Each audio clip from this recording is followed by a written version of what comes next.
Hola a todos y bienvenidos a un nuevo vídeo de estas historias de encuentros aterradores con extraños. Como habréis notado, he estado mucho tiempo sin subir vídeo, pero básicamente he estado de vacaciones, por lo que simplemente he estado un poco ausente, sin grabar. No tengo mucho que contar con respecto a las vacaciones, pero solo decir que me lo he pasado muy bien, nos lo hemos pasado muy bien, porque hemos estado en un pueblecito al lado del mar bastante agradable y no sé, ¿a ti qué te ha parecido? Súper bien. ¿Tienes ganas de volver? Si veis por aquí un brazo tal, es porque está Beth a mi lado, así que Lo dicho, siento haber estado tan ausente, pero ya tenía muchas ganas de volver y avisaros de que ahora ya tengo 4 guiones preparados, pero en vez de subirlos seguidos, he decidido que los voy a subir uno por semana, así al menos tenéis mínimo un vídeo por semana. Esto lo digo porque en comentarios, muchos decís y con razón que subo vídeo y luego desaparezco, pero no quiero volver a hacer eso más, quiero ser más constante, así que aquí estamos. Pero antes de empezar, os traigo algo que sé que os va a encantar.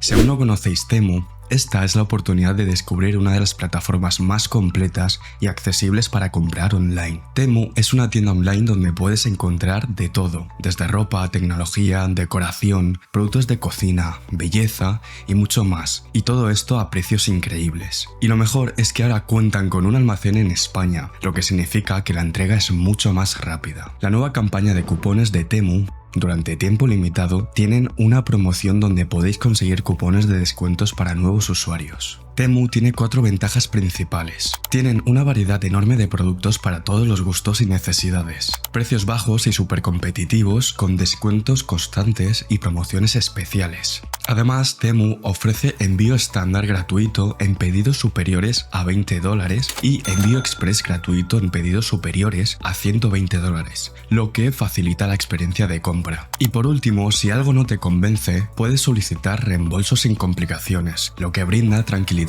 a los compradores. Yo, por ejemplo, he hecho un pedido en Temu y a continuación os enseñaré los productos que he escogido. Lo primero que he comprado son unos pequeños ventiladores portátiles que vienen muy bien para momentos de calor, y lo mejor es que te los puedes llevar a donde quieras. Luego he escogido una gorra para evitar el sol y como podéis ver lo tenéis en diferentes colores según vuestro gusto. Un juego de 2 bolsas de playa, es bastante grande y te cabe prácticamente todo lo que necesitas para ir a la playa. Un pack de 5 camisetas de diferentes colores, mi favorita es la negra porque combina con todo. También un pack de pantalones cortos que te sirve para ir a la playa, hacer deporte o incluso para ir casual. Y por último, si eres mujer o incluso quieres regalarle algo a tu novia, madre, hermana o lo que sea, no pueden faltar vestidos de verano. Hay vestidos muy bonitos, como podéis apreciar.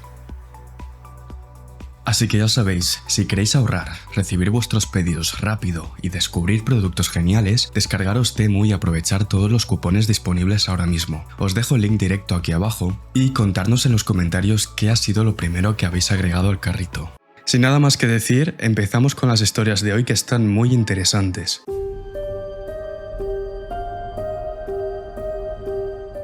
La primera historia se titula Invitación a una piscina inexistente. Cuando el protagonista de esta historia, Josh, tenía solo 9 años, su familia se fue de viaje a una pequeña estación para esquiar. Vivían al norte de España, cerca de los Pirineos, así que solo tendrían que conducir un par de horas para llegar. La estación en sí era un pueblito tranquilo de unos 500 habitantes como máximo, con algunos supermercados y hoteles pequeños, pero poco más. Como era de esperar, de una familia pequeña y de recursos limitados, eligieron el peor momento posible para emprender el viaje, con tal de abaratar costos. Sus padres llevaban planeando ese viaje durante mucho tiempo, así que un poco de mal tiempo no los detendría. La noche después de que la familia llegara, hubo una ventisca, así que pasaron los primeros 2 días de la semana encerrados en el hotel. Aunque pudieron salir los días restantes, tenían realmente poco que hacer, ya que las pistas estuvieron cerradas hasta el penúltimo día. La historia que yo os quiero contar surge de aquellos primeros días encerrados en el hotel. A pesar de la molestia de sus padres por el mal momento del viaje, su hermana Alaya y él lo estaban pasando genial. Ella era un año mayor y aunque estaban atrapados en las montañas, no se aburrían, pues podían pasar los días correteando por el hotel, explorándolo de arriba abajo, comiendo dulces y viendo la tele en el vestíbulo. Cabe mencionar que el hotel era un auténtico laberinto de pasillos y salones, como si fuera el hotel del Resplandor. pero sin fantasmas. La gran zona de bar-restaurante, donde sus padres se sentaban a leer en todas las mañanas, estaba en el centro del hotel, y a su alrededor había una multitud de habitaciones más pequeñas que se conectaban con la zona del bar en puntos aleatorios, extendiéndose en diferentes direcciones. Estas habitaciones a menudo no tenían una función clara para los niños. Todas tenían el mismo interior de caoba y estaban llenas de sofás, chimeneas y antigüedades que les permitían jugar al escondite. Las habitaciones solían tener ramificaciones que conectaban con otras habitaciones, que a su vez conectaban con más salas llenas de muebles de madera y adornos inútiles. De este modo, para ellos era posible estar a 4 o 5 habitaciones de distancia del área principal del hotel en cualquier momento, sin saber exactamente dónde estaban parados ni cómo regresar a la zona de bar-restaurante o a sus habitaciones. En algún momento del fin de semana, Alaya y Josh decidieron volver a jugar al escondite y, teniendo en cuenta lo enorme y confuso que era el hotel, por supuesto que era casi imposible encontrar al que se escondía, en especial si se movía por las habitaciones. Hasta el día de hoy, Josh está seguro de que Alaya hacía trampas y por eso nunca logró encontrarla mientras ella se escondía. En un momento del juego, Josh la buscó por cerca de 20 minutos y estuvo a punto de rendirse cuando, de pronto, escuchó su voz provenir de un pasillo. Ella debía estar unas cuantas habitaciones más allá y tras navegar con éxito por la red de habitaciones, la encontró, sentada en un sofá junto a un alemán canoso, de unos 60 y tantos años. En cuanto Josh entró en la habitación, Alaya le dijo tajante que esa no contaba, ya que ella no se estaba escondiendo. El hombre se giró hacia él y con una sonrisa le dijo que llevaría a su hermana a la piscina, y le preguntó si quería ir.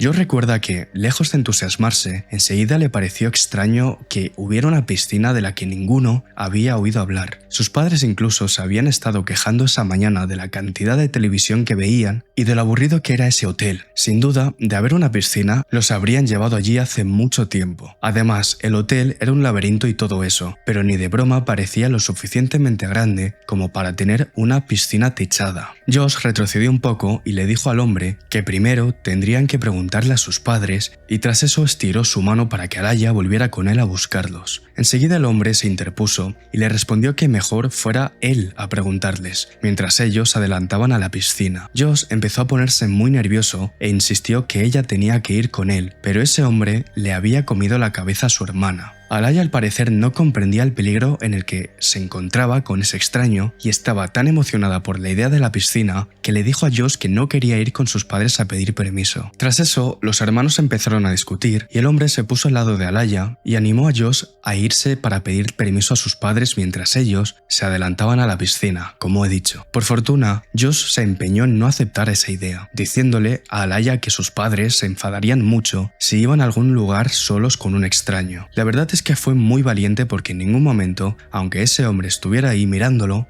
Josh dejó de remarcar que era un completo desconocido y que no podían confiar en él. Tras unos minutos de discusión, finalmente cedió y Alaya regresó con Josh, asegurándole al hombre que ambos volverían. Está de más decir que cuando les contaron a sus padres que un extraño, hombre alemán, quería llevarlos a la piscina del hotel, se pusieron furiosos, aunque en principio no les dijeron por qué. El padre de ambos regresó a la habitación para intentar encontrar al hombre, pero con todas las entradas, salidas y pasillos que tenía ese confuso hotel, todas las habitaciones parecían iguales. Era casi imposible estar seguro de que estuvieran en la habitación correcta, pero fuese como fuese, no lo volvieron a encontrar, aunque revisaron todas las habitaciones de ese ala del hotel. De allí se fueron al vestíbulo del hotel, donde Alaya y Josh vieron durante poco más de un cuarto de hora a su padre gritarle al recepcionista, pidiéndole de inmediato una lista de todos los huéspedes varones y sus números de habitación, pero, por supuesto, no se la dieron. Cuando Alaya le preguntó un rato después qué pasaba y a qué se debía su enojo, sus padres le dijeron lo que era obvio desde el principio. El hotel no tenía ninguna piscina. Pasaron el resto del viaje junto a sus padres, aterrorizados ante la idea de quedar encerrados en medio de una ventisca con ese anciano. Por suerte nunca volvieron a verlo. Suerte para el anciano, ya que el padre de Josh le hubiese dado una paliza. En fin, al menos la lección quedó bien aprendida para ambos. Nunca hablar con desconocidos ni aceptar invitaciones sospechosas. Y la historia termina con este mensaje de Josh y de su hermana. A ese hombre alemán tan aterrador que quiso secuestrarnos en medio de una tormenta de nieve, no nos volvamos a encontrar. En esta historia tengo que aplaudir la actitud de Josh, ya que como ha dicho, su hermana era un año mayor que él, y aún así supo ver que ese extraño tenía malas intenciones. Y no solo eso, sino que seguramente salvó a su hermana de lo que fuera que este hombre quisiera hacerles. Algo que me deja pensando también siempre cuando leo estas historias es cuando los padres van a pedir como la información en este caso, el padre de Josh fue a pedir la información de los hombres que dormían en ese hotel para encontrar a este acosador de niños, y el hotel decide no dárselo, que por una parte existe lo del tema de privacidad de datos, ¿no? O protección de datos, mejor dicho. Pero no sé, en casos así siento que debería hacerse excepción, porque claro, no sé, si una persona está actuando de esta forma, al final se está dando a ver que es un depredador, digamos, y mínimo, no sé, deberían darle la información y decirle, pues es este hombre, puede poner una denuncia contra esta persona y ya está. Porque supongo que no lo hacen, primero por la protección de datos y segundo porque no quieren peleas ni manchar su imagen como hotel, ¿no? Pero no sé, en esta historia siempre me choca esto. Decidme vosotros qué opináis, si estáis de acuerdo conmigo o si se debería actuar de una forma diferente.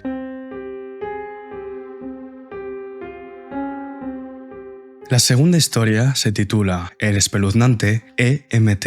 La siguiente historia tiene como protagonista a una chica a la que llamaremos Melissa, y esta es una de las experiencias más escalofriantes de su vida. Corría el año 2012, un año que en definitiva no fue nada bueno para ella. Perdió a su abuelo el 16 de marzo y su novio de 3 años decidió romper con ella 10 días después, en casa de sus abuelos mientras se hacían los últimos rezos. Al parecer no pudo esperar un mejor momento para hacerlo, así que lo hizo en un rincón apartado mientras se hacía una reunión en memoria del abuelo de Melissa. Durante los últimos días de abril, ella decidió hacer lo que la mayoría de las personas de 20 y tantos años harían en su situación: crearse un perfil de citas. Así, con suerte, lograría despejar su mente hablando y saliendo con personas nuevas. Y al principio funcionó muy bien, ya que habló con algunos chicos interesantes y volvió a salir con gente que no fueran sus amigos de toda la vida y su familia. Una de esas personas, sin embargo, era un paramédico muy peculiar, a quien llamaremos Dexter. Dexter vivía unos 20 minutos de la casa de Melissa y al principio todo iba genial. Tenían conversaciones interesantes y compartían muchos de sus gustos sobre música, películas y todo eso. Se mandaban mensajes casi a diario, constantemente. Además, Dexter parecía una persona genuina, honesta, amable, cariñosa y maravillosa en general. Así que, después de unas 2 o 3 semanas de llamadas y mensajes, decidieron verse en persona. La cita en sí no estuvo nada mal. Fueron al cine y luego a tomar un café y a charlar. Melissa estaba entusiasmada, pero por desgracia, fue después de la cita que las cosas empezaron a ir demasiado rápido. De repente, Dexter estaba confesándole su amor y antes de que ella pudiera dejarle claro que debían tomárselo con calma, él comenzó a hablar del matrimonio y cosas por el estilo. Todo se volvió una avalancha de emociones fuertes y ella no lograba detenerlo, mientras él fantaseaba con contarles a sus futuros hijos la historia de amor de ellos dos, tal y como en la serie de Cómo conocí a vuestra madre. No hay que olvidar que además ella acababa de salir de una relación muy larga y no se siente feliz de admitirlo, ya que tampoco se estaba dando cuenta en ese preciso momento, pero la verdad es que estaba usando a Dexter como una especie de parche o muleta emocional después de la ruptura. Sin embargo, él no parecía estar teniendo eso en cuenta, y le decía a Melissa cosas como que ellos eran Romeo y Julieta y que estaban destinados a estar juntos y que sin ella él prefería morir. Todas las conversaciones que tuvieron la semana posterior a la cita fueron exactamente así y eran tan intensas que a ella le daba escalofríos. Pasó de ser un chico dulce a un tipo autoritario y obsesivo que estaba imponiéndole matrimonio e hijos luego de la primera cita, y que no estaba escuchándola cuando ella le decía que no estaba preparada para avanzar tan rápido. Y esto empeoró. Melissa no se siente especialmente orgullosa de cómo decidió lidiar con aquella situación, pero en ese momento no tenía la madurez para pensar una solución diferente.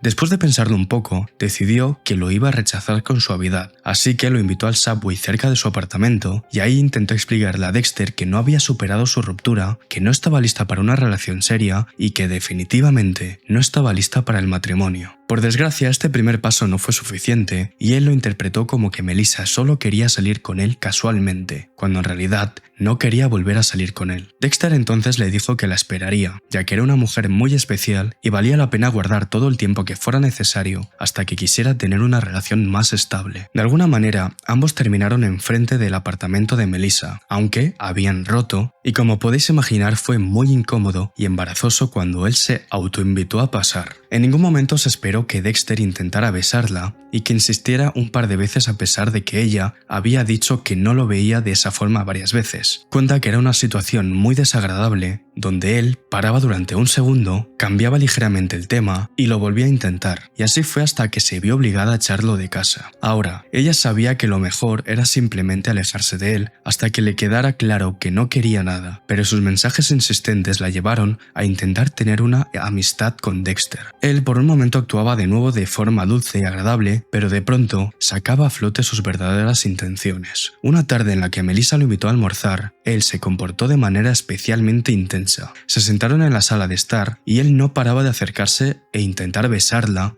y cuando Melissa lo rechazaba de forma cortés, él fingía que no pasaba nada, jugaba con los gatos de Melissa y 2 o 3 minutos después lo volvía a intentar. En un momento dado, ella simplemente se movió a su sillón reclinable pensando que eso lo detendría, ya que solo era de un asiento, pero no. Al parecer, Dexter tomó eso como una invitación para sentarse en el regazo de Melissa para intentar besarla. Esta vez no fue algo solo incómodo, sino aterrador. No estaba siendo violento, pero aquello se sentía muy amenazante y ella ya no sabía qué hacer. Se arrepintió de haberlo invitado y, por suerte, la hermana de Melissa la llamó para que la recogiera del trabajo. Ella se excusó de inmediato y le dijo que debía irse. El viaje en ascensor fue igual de incómodo, con él intentando tocarle y preguntándole si no quería que la acompañara a buscar a su cuñada. Ella lo detuvo en seco y le dejó solo enfrente a los departamentos, esperando que ese Dexter, detente, no somos nada, le hiciera parar. Pero la historia no ha terminado. Esa noche Melissa decidió enviarle un mensaje por Facebook diciéndole lo maravilloso que era, que cualquier mujer sería afortunada de tenerlo, pero que ella definitivamente no estaba lista para una relación y que si bien entendía los sentimientos que él tenía, ella no los sentía, así que lo mejor era no volver a verse. Esto provocó una lluvia de mensajes de Dexter sobre cuánto la amaba, de cómo se atrevía ella a hacerle esto y que tenían algo especial. Luego, cuando se dio cuenta de que ella no cedía, salió a flote su verdadera faceta. Los mensajes de amor se cortaron de golpe y de pronto Dexter comenzó a decirle cosas como «sabía que tú eras como todas las demás mujeres», además de algunos insultos. Y como eso tampoco funcionó, recurrió a la vieja estrategia de atentar contra su vida como amenaza para hacer que ella volviera. Dexter le dijo que se emborracharía con vodka y se ahogaría en la bañera. Melissa no sabía si aquello era real o no, así que ella advirtió a las autoridades para que fueran a casa de este chico, de Dexter. Aquí escribe que los lectores de este post podremos pensar que este es el final de su historia, ya que ella misma lo pensó, que después de llamar a la policía para que fueran a su casa y no volver a escribirle más, todo se acabaría. Y es que incluso no volvió a saber nada de él en mucho tiempo. Sin embargo, la historia no termina aquí. Aproximadamente un mes después, Melissa lo vio en la universidad comunitaria local. Él la estaba siguiendo por Dios sabe cuánto tiempo a través de todo el campus. Un amigo en común le envió a Melissa capturas de pantallas de su Facebook donde él publicaba estados aterradores donde hablaba de cómo la había visto y de que debería haber abusado de ella cuando tuvo la oportunidad.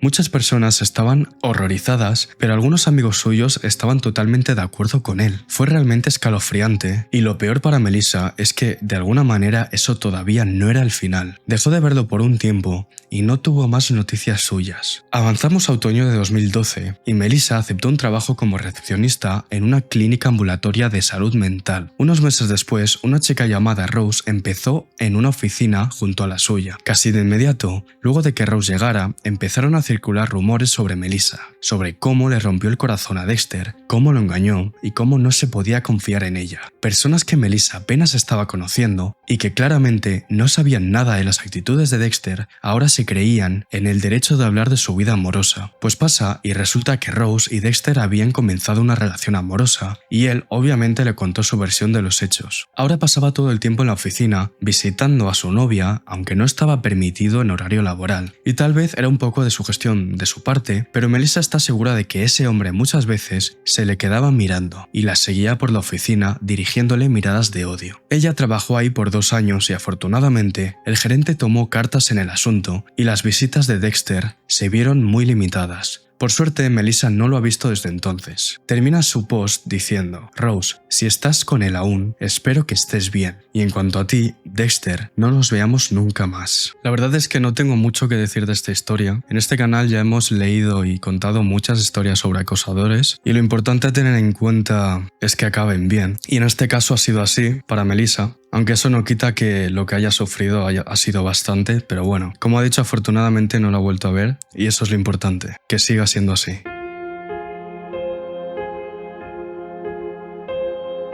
La tercera historia se titula A un vecino raro no le gustaba que jugáramos al fútbol. Esta historia me ha gustado bastante cuando la he leído y al final la comentaremos por encima. Esta historia se remonta a mediados de los 90, cuando su protagonista, Paul, tenía 12 años. Por aquel entonces pasaba mucho tiempo con sus primos y su hermana en casa de su abuela Matilde. Ella vivía sola en su casa en un pequeño pueblo rodeado de colinas y pequeñas montañas. Su hogar era muy grande y estaba junto a una pequeña carretera parcialmente asfaltada, apenas lo suficientemente ancha para un coche. Esta carretera era la única vía para llegar a casa de la abuela y también el único lugar donde podían aparcar los coches. Las visitas a casa de la abuela Matilde eran muy frecuentes y en verano podían pasar fácilmente unos 2 meses consecutivos ahí. Esas vacaciones eran lo mejor del año, con parrilladas, una piscina desmontable muy grande para jugar, acampadas en la montaña y mucho más. Los días que se quedaban en casa, todos los niños de entre 8 y 13 años aprovechaban la zona asfaltada de la calle para jugar al fútbol. Pero cuenta que no todo podía ser tan perfecto. Al otro lado de la calle había una casa donde vivía el único vecino de la abuela Matilde en 2 kilómetros a la redonda, un hombre mayor que vivía solo y era un poco excéntrico. Él se llamaba George. Ese hombre solo salía para ir de compras y cuidar el jardín. Era un poco solitario y Matilde era la única miembro de la familia a la que ese hombre le dirigía la palabra. A los adultos los saludaba desde lejos, de forma educada pero distante, y a los niños directamente los ignoraba, salvo las contadas excepciones en las que uno de ellos se acercó a saludarlo. En ese caso, él contestaba sintiendo con la cabeza y volviendo a sus quehaceres o encerrándose de nuevo en casa. Si alguno de los niños señalaba ese comportamiento tan serio de parte de George, Matilde solo respondía que lo conocía hacía 30 años, viviendo a unos 40 metros de él. Si era privacidad y paz lo que él buscaba, había que respetarlo. Punto y final. En retrospectiva, Paul sabe que esto es cierto. George llevaba una vida bastante monástica, que en 30 años solo se vio amenazada por unos niños traviesos jugando al fútbol. Pero puede que su reacción a esta amenaza fuese un poco desmedida, como pronto veremos. Al principio, George miraba a Paul y a los otros niños fijamente desde una ventana mientras jugaban. Como niños que eran, esto les resultaba bastante cómico y se miraban entre ellos, poniendo los ojos en blanco como diciendo: «Oh, este bicho raro nos acecha otra vez desde la ventana».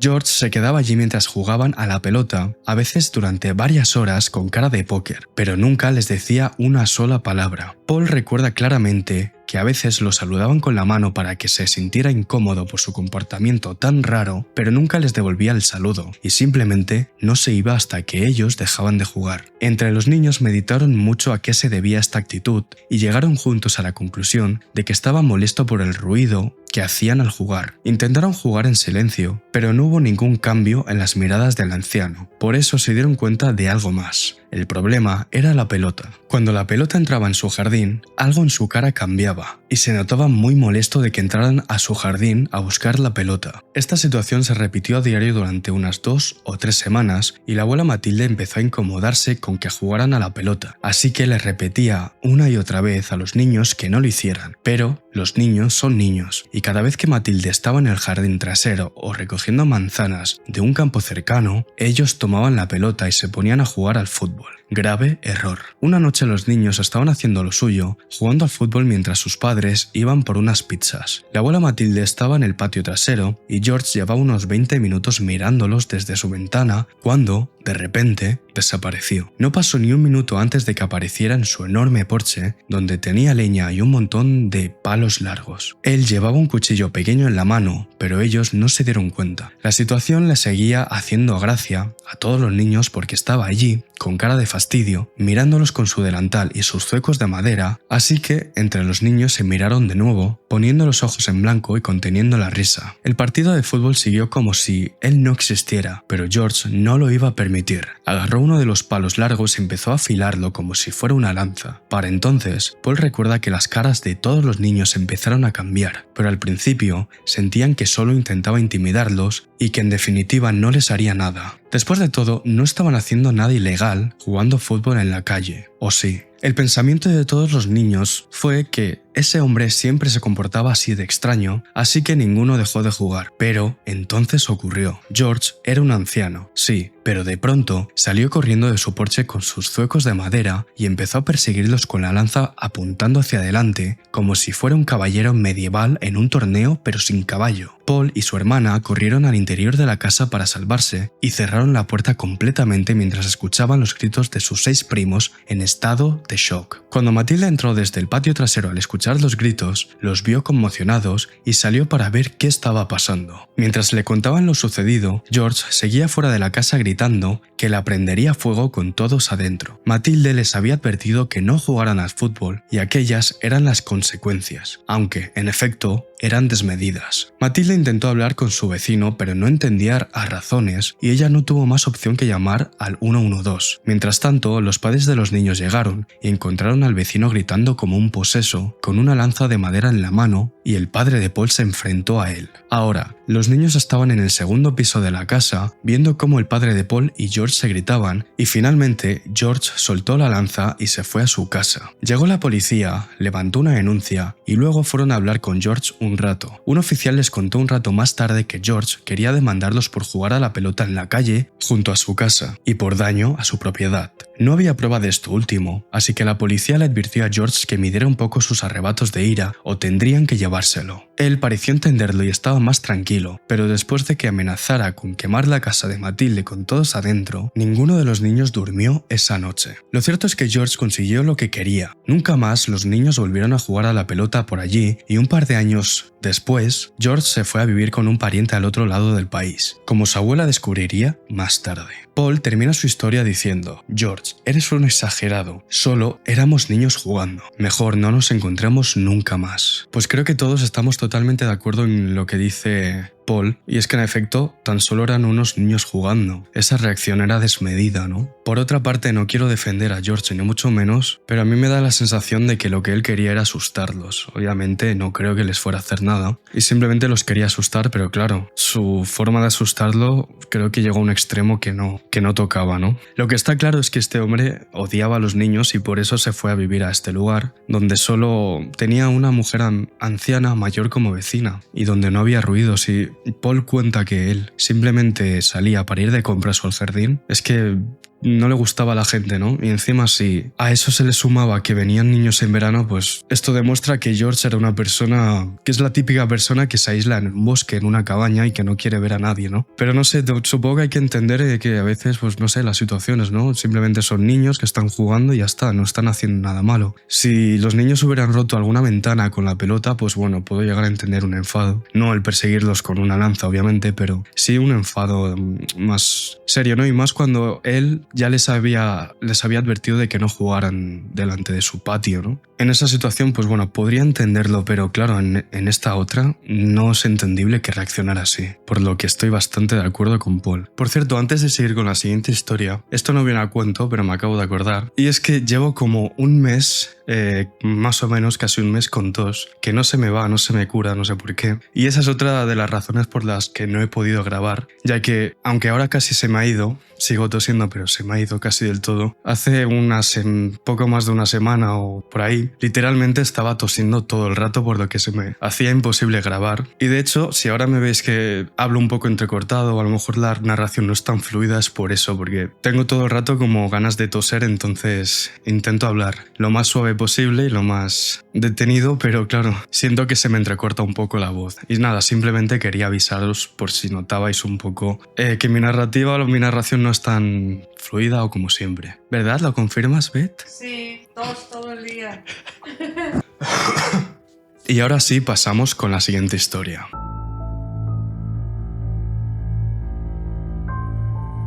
Esta historia se titula El hijo del amigo de mi abuelo es un depredador. Este relato sucede cuando su protagonista, Mary Lee, tenía 19 años. Un día cualquiera del mes de julio fue a pasar el día con su abuelo, Mauricio, y a ayudarlo con las tareas de la casa. Es algo que hace aún a día de hoy, pero en aquella época lo hacía con mucha más frecuencia, ya que no trabajaba y tenía mucho tiempo libre. Ese día en concreto Mauricio necesitaba ir a casa de un amigo para que éste revisara sus cámaras de seguridad, ya que dejaron de funcionar. Según recuerda Mary Lee, las cámaras necesitaban que las restablecieran o algo así, y su amigo al parecer era un genio de la tecnología. Así que ella lo llevó en coche a casa de este hombre y decidió quedarse hasta que su abuelo quisiera irse. Conociendo a su abuelo, ella supuso que la cosa no tardaría demasiado. Llegaron a las 12 del mediodía, así que ella supuso que a más tardar estarían regresando a casa a las 4 de la tarde. Llegaron al hogar del amigo de Mauricio y con mucho ánimo su abuelo le presentó a Jacinto y un minuto después al hombre más aterrador que ella conocería jamás, Ignacio. Pero no nos adelantemos. Al principio la impresión que tuvo Mary Lee de ese hombre, Jacinto, fue bastante positiva. Tenía la edad de su abuelo, el cabello canoso y una sonrisa brillante. Le cayó bien casi de inmediato y en general era un sujeto agradable y gentil, con una voz suave y tranquila. Sin embargo, su hijo Ignacio no era ni de cerca tan agradable como su padre. Pero en lugar de explicar por qué dice esto, ella nos da un ejemplo bastante evidente de por qué su primera impresión de ese hombre fue tan terrible. Para empezar, ella es una mujer con curvas, bastante atractiva y está acostumbrada a que se lo digan, que la miren, etc. Sin embargo, lo que no es normal es que su cuerpo sea el tema principal de la conversación apenas conocer a alguien. Bueno, de entrada, Ignacio llegó a la habitación donde estaban, la miró de arriba abajo y antes de que los presentaran, dijo de forma francamente asquerosa: «Wow, estás más buena de lo que decía tu abuelo». Ella pensó que bromeaba y se rió un poco, pero su abuelo se mostró muy serio y le dijo secamente que él jamás se referiría así de su nieta. El señor Jacinto, por otro lado, le llamó la atención diciéndole que por favor no dijera esas cosas. Se lo dijo con mucha severidad, pero Ignacio, un hombre que fácilmente rondaba los 30 años, le entró por un oído y le salió por el otro. A todas estas, Mary Lee pensó que con eso la dejaría en paz y se unió a la conversación que entablaron su abuelo y su amigo. Sin embargo, por alguna razón, Ignacio decidió que estaba bien sentarse al lado de ella e intentar rodearle la cintura con el brazo. Aquí nos dice que es importante tener en cuenta que ella es bajita, mide solo 1,50 m,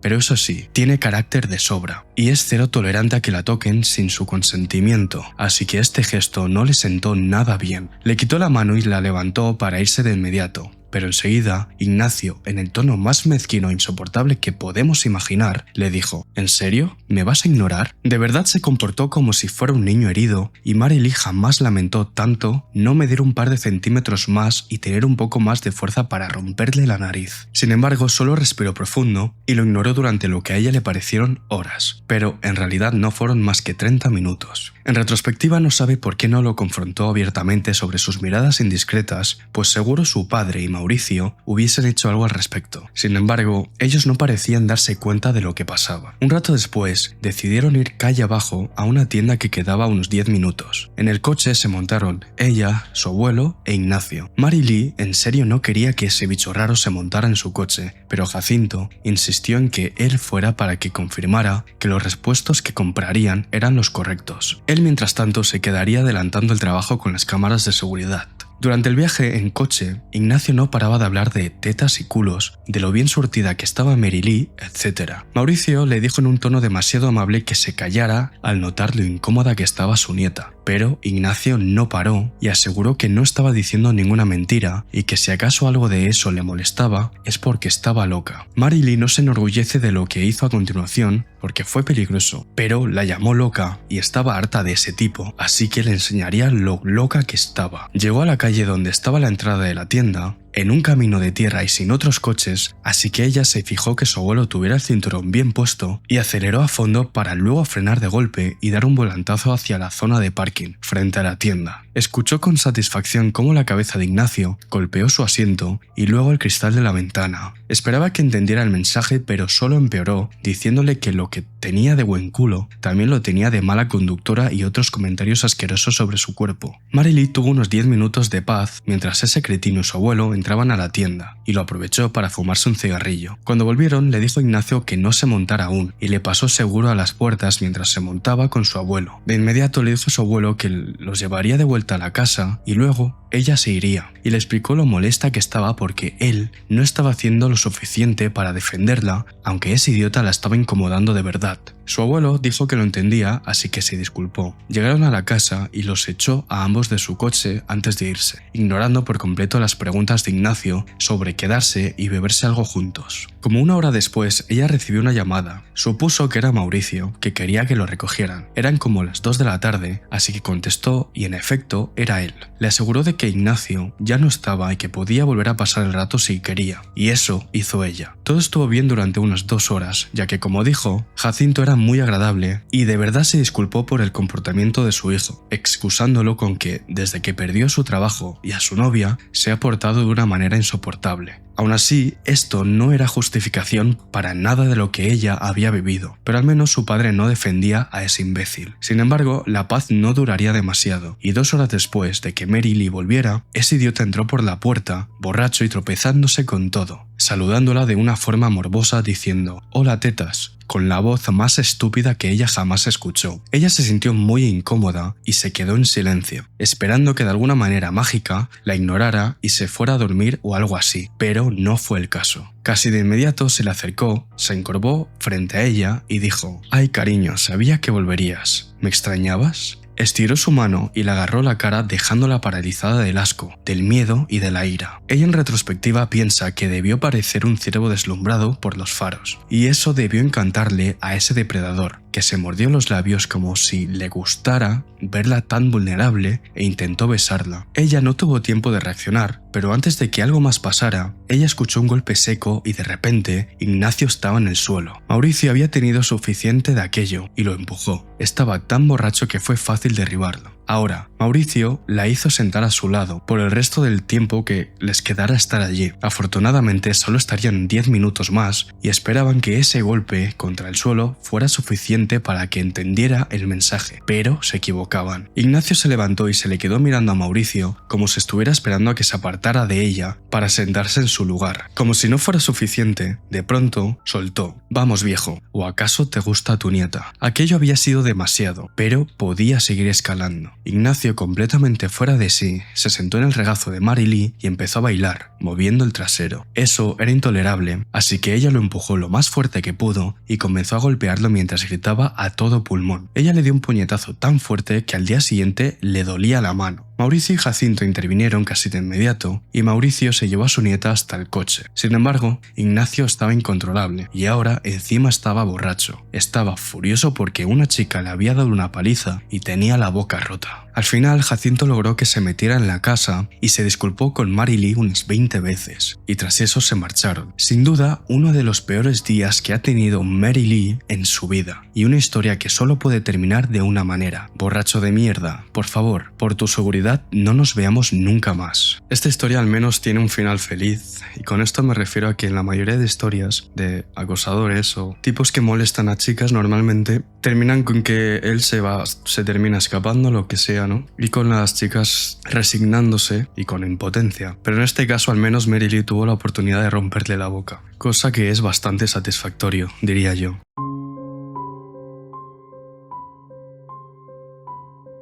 La siguiente historia se titula «Fui secuestrada por mis amigas». La próxima historia sucede cuando su protagonista, Dana, tenía unos 11 años. En aquel entonces vivía en un barrio bastante turbio, donde la mayoría de las familias alquilaban sus casas y se marchaban a los 6 meses. Su familia, de hecho, era de las pocas que eran realmente propietarias, por lo que a ella le costaba un poco hacer amigos duraderos, dado que siempre aparecían nuevos chicos en el barrio y tarde o temprano los otros se iban. Dana, si bien era bastante amigable, también era un poco friki. Tiene TOC y su madre sobreprotectora lo complicaba todo incluso más. Por eso no siempre era fácil conectar con los otros chicos de su edad. Pero cuando 2 familias nuevas se mudaron al final de su calle, aprovechó la oportunidad para hacer nuevos amigos. Así fue como conoció a Billy, a Jenna y a Laura. Y a pesar de que todos tenían más o menos la misma edad, eran claramente mucho más maduros que ella. Dana de verdad intentó encajar, intentó madurar un poco más rápido para estar en sintonía con sus nuevos amigos, al menos tanto como su TOC y su madre se lo permitieran, pero no funcionó. Ella se compró una bici nueva que era más adulta que la anterior, empezó a llevar coleta en lugar de trenzas, intentó escuchar la misma música que ellas y ver las mismas películas y series. Jenna y Laura eran hermanas y las cuidaba su hermana mayor. Billy vivía en otra cuadra. Todos empezaron a juntarse con Dana y otra chica llamada Tania, que había vivido en la misma calle por casi el mismo tiempo que Dana. Había un campo detrás de casa de Tania con una larga zanja de drenaje que se llenaba cuando llovía y a través de la cual se podía llegar a un bosque cercano que luego daba a otro barrio. Así que era bastante común para el grupo pasar el rato allí y montar en bicicleta, porque a veces había una pequeña cuesta que podían saltar. Un día, sin embargo, algo cambió y todas las chicas, Tania, Jenna y Laura, empezaron a burlarse de Dana. Le dijeron que no les gustaba y que en realidad nunca les había gustado pasar tiempo con ella. Billy no dijo nada y simplemente siguió montando en su bicicleta. Esto la destrozó ya que solo quería amigas y se había esforzado mucho por encajar. Volvió a casa y su madre la animó a hablar con ellas y a defenderse. Así que volvió esa misma tarde y les dijo lo que sentía y se defendió. Laura y Jenna le amenazaron con que no volviera a acercarse o se encargarían de ella, y luego se fueron a casa. Tania, sin embargo, le dijo que podían hablarlo y fueron al patio de la casa de Laura y Jenna. Billy, de nuevo, se desentendió del problema. Por desgracia, aquello era una pésima idea y no hubo manera de hablar. Laura y Jenna eran unas pequeñas monstruos y la llevaron de regreso a la zanja para darle una lección a Dana. Ellas la empujaron, la tiraron al barro y le quitaron la bicicleta para que no pudiera escapar. No paraban de sostener su bicicleta sobre la zanja y amenazaban con tirarla allí si no les hacía caso. Durante mucho tiempo la tuvieron ahí, impidiéndole irse mientras la menospreciaban y la empujaban al suelo. Dana recuerda llorar a mares e intentar irse varias veces, pero Laura y Jenna se lo impedían, y en un momento dado, Laura la agarró de nuevo y la tiró del cabello para volver a llenarla de barro. No paraban de hablar de lo que harían con ella y dejaron claro que no tenían intención de soltarla ni dejarla ir. Estaban volviéndose muy violentas y Dana empezó a disculparse y a suplicar que la dejaran en paz, cualquier cosa con tal de salir de allí. Mientras tanto, su mente daba vueltas intentando buscar una salida de aquella situación tan horrible y después de lo que parecía una eternidad, decidieron ir a preguntarle a su hermana mayor qué debían hacer con ella. Esta mística hermana mayor, de la que Laura y Jenna siempre hablaban, pero que Dana nunca había visto. Iban a llevarla dentro de la casa y al instante, Dana supo que si entraba, no saldría. Es decir, si Laura y Jenna, que tenían su edad, eran así, ¿qué tan monstruosa debía de ser la hermana mayor que las cuidaba? Sin duda lo que pasaría dentro de esa casa sería peor que unos cuantos moretones y ropa embarrada. Al salir del campo junto a la zanja, la dejaron agarrar su bicicleta para ir a casa de ellas, pero bajo la amenaza de que si intentaba huir, la atraparían y se arrepentiría. Dana por fortuna no iba a hacerles caso, esperó atentamente la oportunidad para huir y cuando le dieron la espalda, se subió a la bici y pedaleó a toda velocidad, con el corazón en la garganta mientras gritaba «¡Ayuda, ayuda!»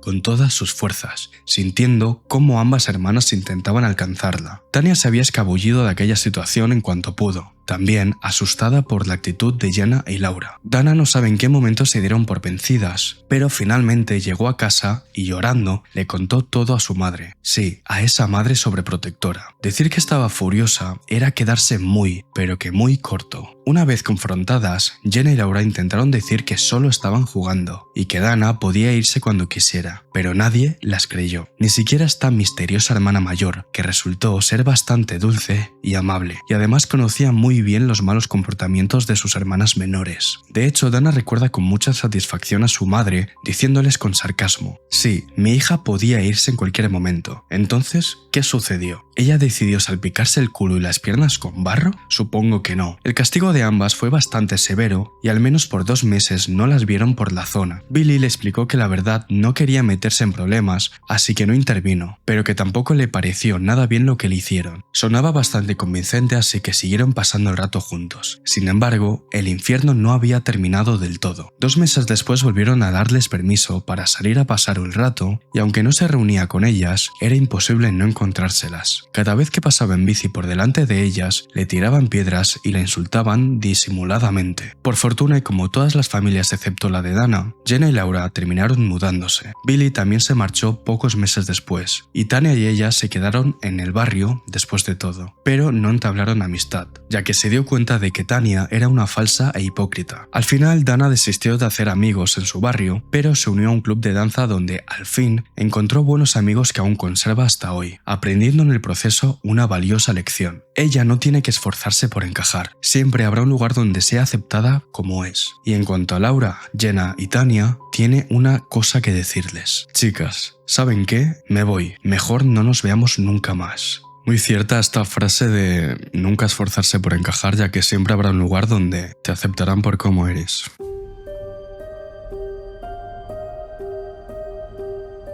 La sexta historia se titula Alguien ha intentado entrar en mi casa las últimas 2 noches. Los perros están ladrando otra vez. A diferencia de otras historias que se escriben como anécdotas lejanas, lo que nuestra protagonista, Kendall, va a contarnos fue de hecho bastante reciente. Le sucedió a mediados de junio de este año 2025, específicamente en 17, 18 y 19, mientras escribía este post. Sin duda es uno de los momentos más escalofriantes que ha tenido que afrontar en la vida, pero primero un poco de contexto. Por el momento vive cerca de una zona peligrosa de Detroit, y si bien la cuadra donde está su casa es relativamente segura, si alguien camina 1 o 2 cuadras hacia el centro, podrían dispararle, ofrecerle drogas, asaltarlo o mucho más. Por eso, al salir de casa, ella y su esposo tomaban una calle lateral que los aleja de los problemas. Como ya dijo, su cuadra no está tan mal. Todos los vecinos se llevan bien y se protegen mutuamente. De hecho, casi todos en esa calle son parientes, miembros de la familia Johnson, excepto en su casa. Pero aunque son desconocidos para los Johnson, siempre se han mostrado amables con ellos y durante los 2 años que llevan viviendo ahí, se han sentido bienvenidos. Los invitan a sus parrilladas familiares e incluso pasaron el año nuevo junto a los Johnson. Ahora, Kendall y su esposo Todd no tienen perros, pero todos en la calle sí. Y en ese aspecto sí que puede decirse que ellos son los raros. Eso sí, los perros de los Johnson son muy educados y están bien entrenados, así que solo ladran cuando ven a alguien en la cuadra que no vive allí. Kendall siempre se ha sentido más segura gracias a los perros, y este es un detalle muy importante. La casa que habitan se convirtió en dúplex. Al entrar por la puerta principal, se encuentra el recibidor, y al otro lado se ve la puerta del apartamento donde Todd y Kendall están alquilados. Si se sube las escaleras junto a la puerta, se encuentra la puerta del segundo apartamento. La puerta principal no tiene cerradura, así que los inquilinos no pueden cerrar la puerta de la casa, solo la de sus departamentos. Otro detalle importante es que al entrar al recibidor, se enciende una luz con sensor de movimiento. Al momento de escribir esta historia, poco más de un mes atrás, no había nadie más viviendo en el apartamento de arriba, así que en esa casa solo estaban Kendall y Todd.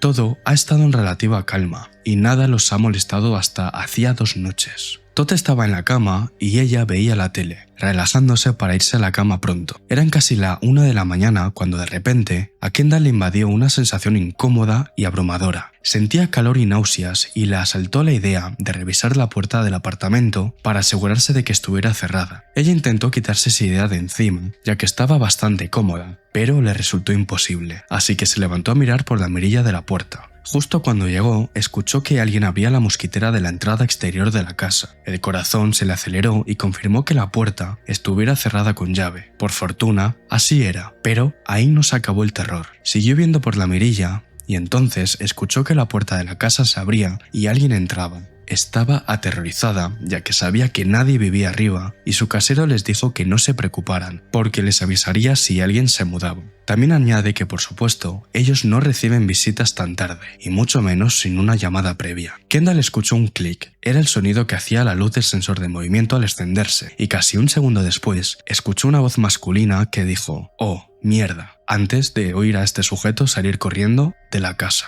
Ella claramente estaba aterrorizada y se quedó paralizada tratando de procesar lo que acababa de pasar. Mientras tanto, los perros del vecindario ladraban como locos y no se detuvieron en toda la noche. Después de unos minutos, Kendall Kendall corrió a despertar a Todd y le contó lo sucedido. Asumieron que alguien no sabía que la casa era un dúplex e intentó entrar. La luz del sensor se encendió y asustó a la persona, pero casi seguramente era un intento de robo. Así que llamaron a la policía. Por supuesto, los oficiales no fueron de gran ayuda, ya que como el ladrón no logró entrar al departamento, no se cometió un crimen como tal. Lo mejor que podían hacer él y su compañero era dar un par de vueltas en la patrulla por la zona, por el barrio, para ahuyentarlo, en caso de que estuviera cerca. Y eso fue lo único que hicieron. Pero yo aquí no entiendo cómo es que no fue un delito si entró en la casa, aunque no entrara en el departamento, entró en la casa, o sea, eso sí que es allanamiento. Volviendo a la historia, la noche anterior a este post, la del 18 de junio, Kendall se quedó despierta hasta tarde otra vez. Los perros ladraban como locos y poco después de medianoche escuchó un ruido. Apagó la televisión y se dio cuenta de que alguien estaba golpeando a toda velocidad una de las puertas. Gracias a Dios no era la del departamento de Kendall, sino la del departamento de arriba. Alguien estaba tratando de que le abrieran la puerta de un departamento vacío. Obviamente Kendall estaba aterrada, quería salir corriendo para despertar a Todd, pero prefirió no hacerlo, por miedo a que él saliera a confrontarlo. De pronto lo escuchó bajar por las escaleras corriendo y empezó a golpear la puerta exterior de la casa con fuerza y rapidez. Cuenta que hay una ventana junto a la puerta de la casa y esa ventana es justo la del dormitorio. Como Todd estaba durmiendo, las luces de la habitación se encontraban apagadas. Kendall estaba aterrorizada, aturdida y claramente no estaba pensando con claridad, así que imaginó que si abría la puerta del departamento, esa persona vería la luz de la sala encendida y eso la asustaría lo suficiente para obligarlo a irse, al darse cuenta de que sí había alguien, o algo así. En efecto no tiene mucho sentido ahora, pensándolo fríamente, pero ella solo quería que se fuera, y no se le ocurrió simplemente llamar a la policía porque tenía miedo de moverse y tomar su teléfono. Kendall estuvo de pie 10 minutos escuchando golpes. No paraban y Todd estaba dormido como una piedra. Ella pensó en algún momento que quizás era la policía por la llamada que hizo la noche anterior, así que tomó valor para moverse sigilosamente hasta el sofá y tomar su teléfono. Llamó al 911 y ellos le aseguraron que no era ninguna patrulla. La operadora le pidió que por el amor de Dios no se le ocurriera abrir la puerta del departamento y que una patrulla iba en camino. Si alguien seguía golpeando la puerta, hablarían con él y le pidieron que no cortara la llamada. Los golpes pararon unos 5 minutos después, luego de escuchar como 10 veces a la operadora repetir que los oficiales iban en camino. Llegaron unos 20 minutos después de que los golpes se detuvieran y al igual que el día anterior, no hicieron nada realmente útil, más que dar un par de vueltas rápidas por la manzana.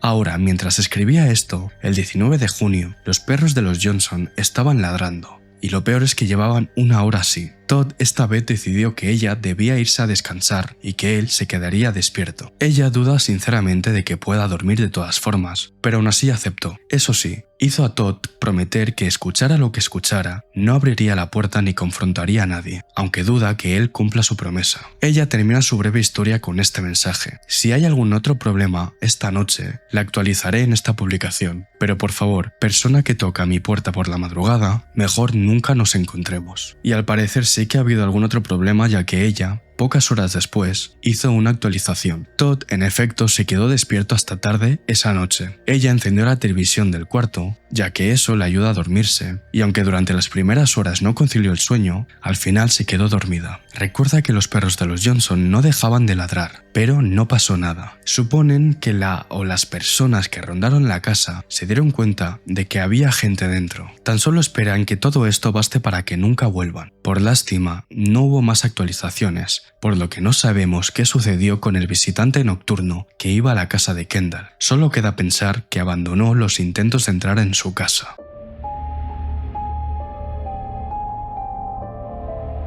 Esta historia se titula "Una decisión tonta me llevó a una situación terrible". Antes de comenzar, el protagonista de esta historia, Joe, se avergüenza de admitir que por raro e increíble que parezca, lo que está por contar es completamente real. No suele pensar en este relato a menudo, ya que la horrible decisión que tomó todavía le molesta, y no le gusta pensar en lo fácil que podría haber sido perderlo todo en un instante. Esto pasó en 2010, cuando tenía 19 años. Estaba en la universidad y vivía en una casa compartida con otros 3 buenos amigos del instituto, todos chicos. La casa era antigua, de los años 30, y se encontraba en un barrio bastante destartalado de una ciudad al sur de Australia. Para todos ellos era la primera vez que estaban solos, sin padres alrededor, y por supuesto, como buenos estudiantes universitarios de primer año, pasaban mucho tiempo trasnochando, jugando videojuegos, fumando y durmiendo hasta tarde. Ahora, cabe destacar que la casa casi nunca estaba cerrada, ya que eran 4 compañeros que vivían, estudiaban y trabajaban fuera. Siempre alguno de los 4 estaba entrando o saliendo a clases, el trabajo o alguno invitaba a algún amigo, etc. En general, eran muy negligentes con la seguridad del lugar. A cualquier delincuente le hubiese bastado 1 hora de vigilancia para darse cuenta de que nadie se molestaba en pasarle seguro la puerta. Y por desgracia, aunque no sorprendente, llegaría el día en que esa negligencia le pasaría factura a alguno de ellos. Una mañana, a eso de las 10, Joe dormía profundamente cuando le despertó un hombre gritando desde la puerta principal. ¿Hay alguien? Molesto, fue a la puerta todavía medio dormido y, siendo sinceros, también un poco drogado por la noche anterior, y apenas bajar las escaleras, se encontró con un completo desconocido parado en el umbral de la puerta, y un tipo bastante grande y de aspecto rudo que había entrado a la casa, que obviamente no estaba cerrada con llave. El sujeto estaba espiando con su mirada toda la sala de estar. Ahora, hay un detalle importante, y es que la casa está ubicada en una calle bastante grande y tiene un enorme jardín que los dueños cuidaban con mucho cuidado. Arbustos enormes y árboles tapaban la puerta principal, haciendo que ésta fuese imposible de ver desde la calle. Para llegar a ese punto de la propiedad, el sujeto tendría que haber caminado desde la entrada unos 25 metros y adivinar que la puerta estaba abierta. Obviamente, Joe se sobresaltó y le preguntó qué buscaba. El tipo lo miró fijamente antes de responder que creía tener un amigo que vivía ahí y que lo estaba buscando. Joe no recuerda exactamente cómo fue la conversación, ya que para sorpresa de muchos, seguía medio dormido a pesar de lo extraña y potencialmente peligrosa que era esa situación. Sin embargo, sí recuerda que ese sujeto le hizo 2 preguntas raras. ¿Cuánta gente vive aquí? ¿Y hay alguien más en casa contigo ahora mismo? Fue recién con esas 2 preguntas que Joe se asustó, pero por suerte respondió instintivamente y sin dudarlo: sí, 2 de mis compañeros están aquí, solo que siguen durmiendo. ¿A quién es que buscas? Joe sintió que se paralizaba porque la verdad era que no tenía ni idea de quién estaba en casa en ese momento, pero el sujeto debió creerle, ya que en ese momento empezó a retroceder sin quitarle la vista de encima y salió de espaldas por la puerta hasta el final de las escaleras. Ahora, aquí escribe que algunos estaremos pensando que la decisión estúpida que tomó fue dejar la puerta abierta tan irresponsablemente, pero nos equivocamos, ya que ahora viene la peor parte. Parado junto a la escalera del porche, ese sujeto empezó a decirle a Joe que su coche estaba delante de la casa, pero él no tenía licencia y necesitaba que lo llevaran a casa, a él y a su coche, la cual estaba a unas pocas calles de distancia al otro lado del barrio. Le ofreció a Joe $20 por conducir el coche con él dentro y de vuelta a su casa. Y a día de hoy,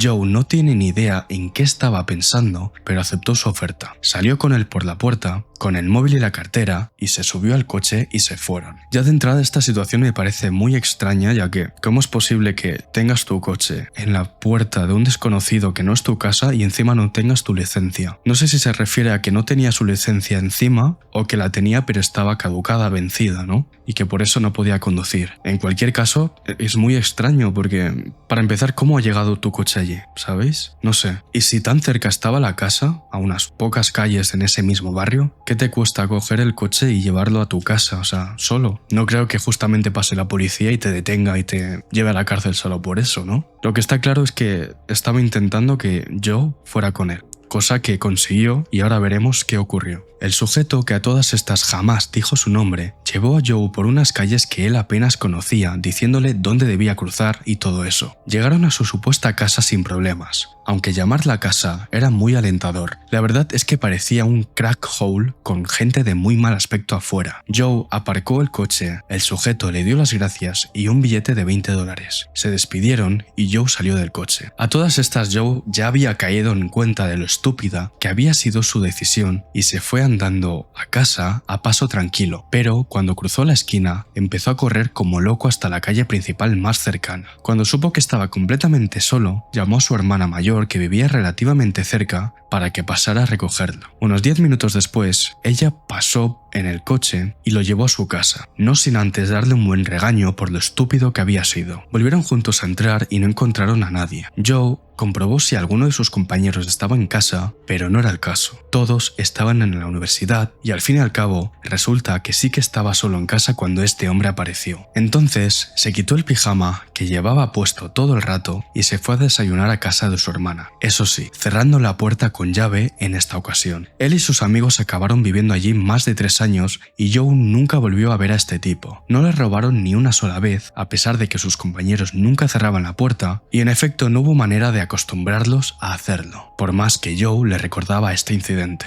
Por cierto, Joe asegura que no necesita que se lo digamos, ya que sabe que lo que hizo fue increíblemente estúpido, pero si tuviera que justificarse de alguna manera, diría que tomó esa decisión debido a lo rápido que resultó todo. Simplemente tomó la decisión de acompañarlo porque rechazarlo hubiese sido peligroso. Y ese fue el razonamiento que tuvo, y aunque fue la decisión equivocada, está infinitamente agradecido de que de alguna manera resultara bien. Pues la verdad es que me parece una costumbre muy estúpida y muy temeraria vivir en una casa y no cerrar la puerta nunca. O sea, lo raro es que nunca les robaran o nunca les hicieran nada. Supongo que es porque vivían en un buen barrio, pero imaginar que esto pase como en la historia anterior. La historia anterior que nos ha contado Kendall, creo que se llamaba Kendall, en la que por 3 noches consecutivas alguien intentaba entrar en su casa. No sé, yo siento que, aunque fueran adolescentes, ¿no? Y tal, yo, o sea, en su lugar siempre cerraría la puerta, no sé, siempre he tenido la costumbre de cerrar la puerta esté solo o no esté solo, ya que creo que es algo normal. Lo raro más bien es lo que hacen ellos de irse a dormir con la puerta abierta, ¿no? Y que pueda entrar cualquiera, que es lo que ocurrió al final. Además, no sé si a vosotros os pasa, pero a mí sí, y cuando me voy a dormir con la sí, no sé si la puerta está cerrada, pues como que no estoy tan tranquilo, ¿no?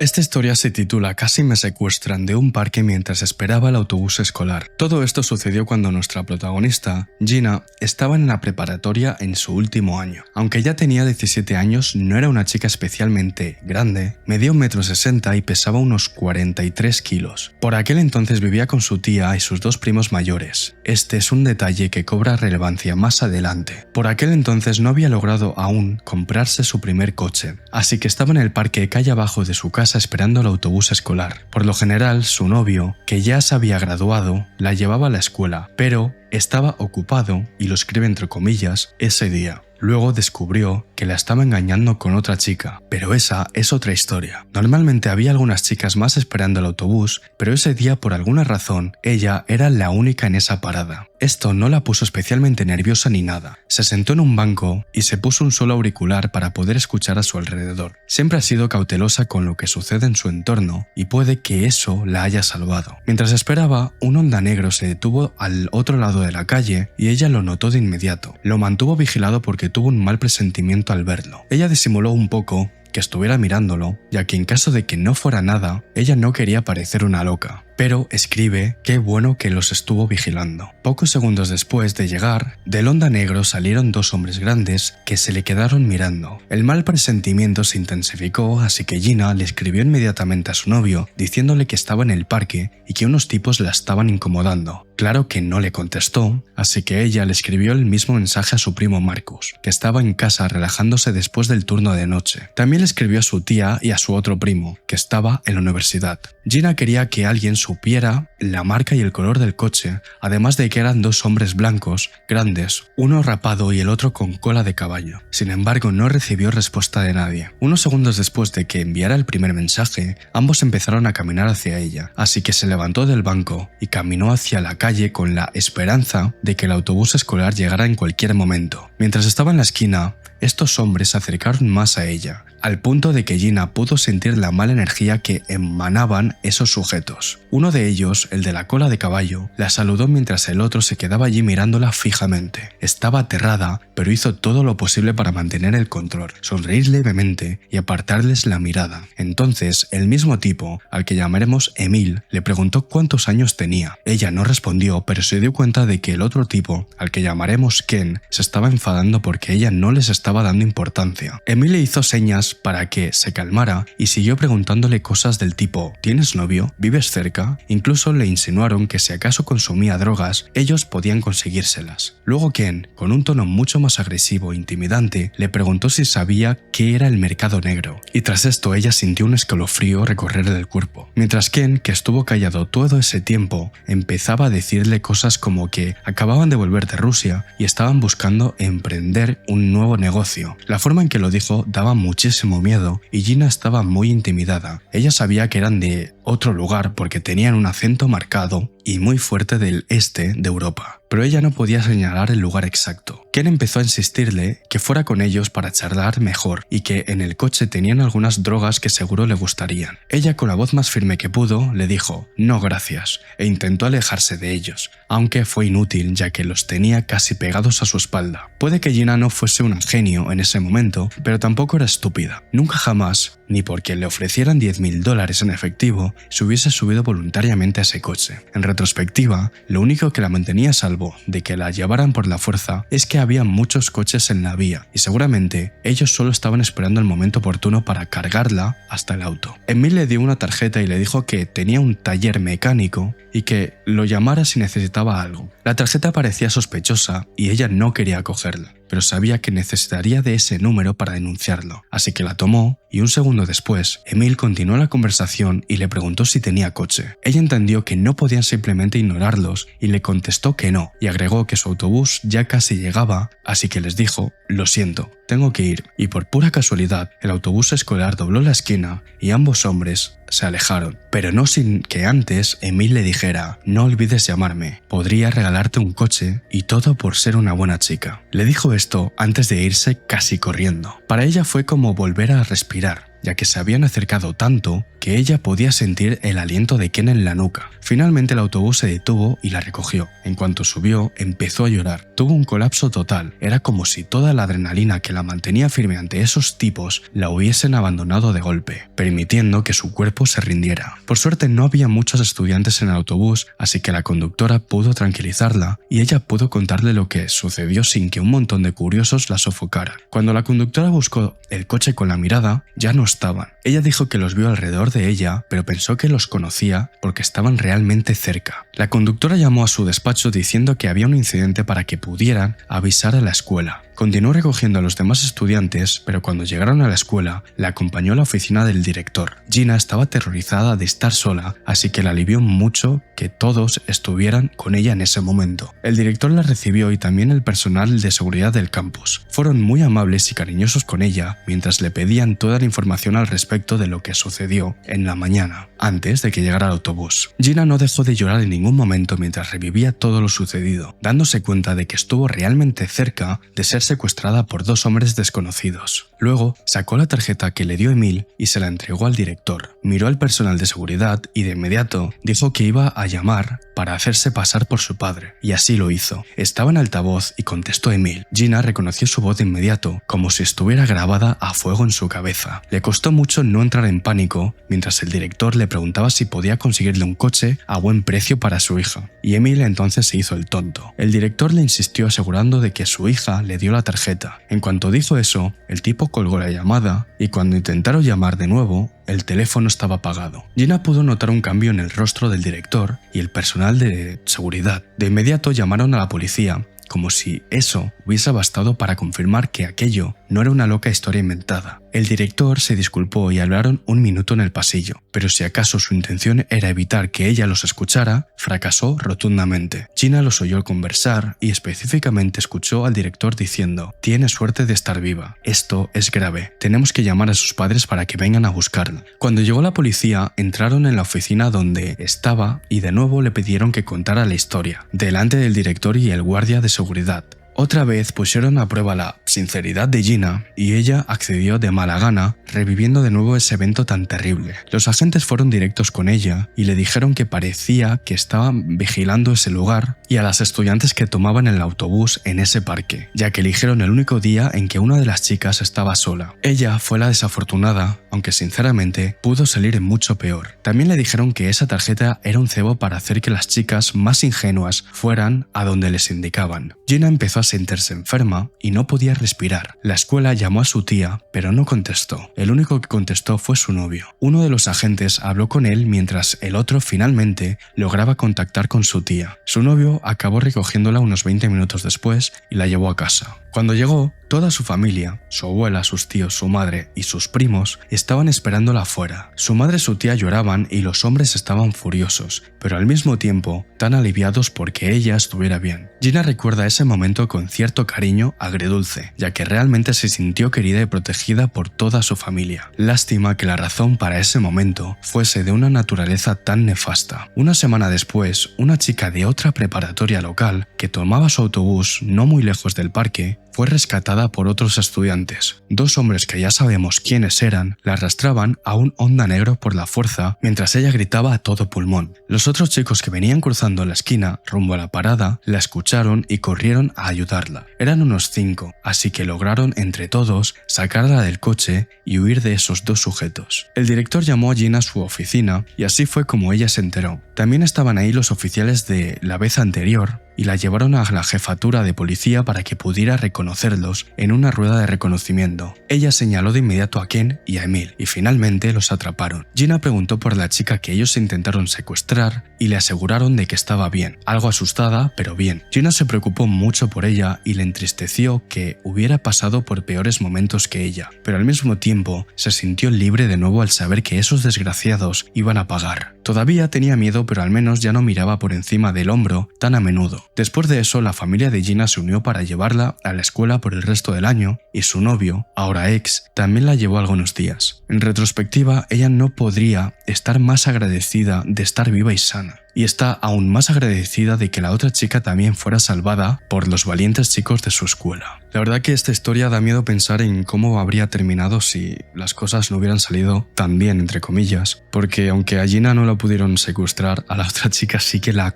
sí que la agarraron, pero afortunadamente había muchas más personas allí que la pudieron rescatar. También suerte de que hicieran algo, porque ha habido casos así en la que la gente no hace nada cuando ve este tipo de cosas, por miedo o por shock o lo que sea, ¿no? Pero en este caso sí que fueron a defenderla. Y no solo eso, sino que lograron arrestar a los tipos por esto. Así que, pues sí, fueron muy afortunadas. Y hasta aquí las historias de hoy. No sé qué tan largo será este vídeo. Y como os he dicho, pues aún tengo bastantes más guiones. Así que bueno, esta semana subiré solo un vídeo, pero la semana que viene también habrá otro. Lo intentaré hacer lo más largo posible y que no se queden cortos para compensar que solo subo un vídeo a la semana y ya está. Y bueno, espero que os hayan gustado mucho las historias de hoy. La verdad que es, como siempre, han estado muy interesantes. Dicho esto, nos vemos en el próximo vídeo.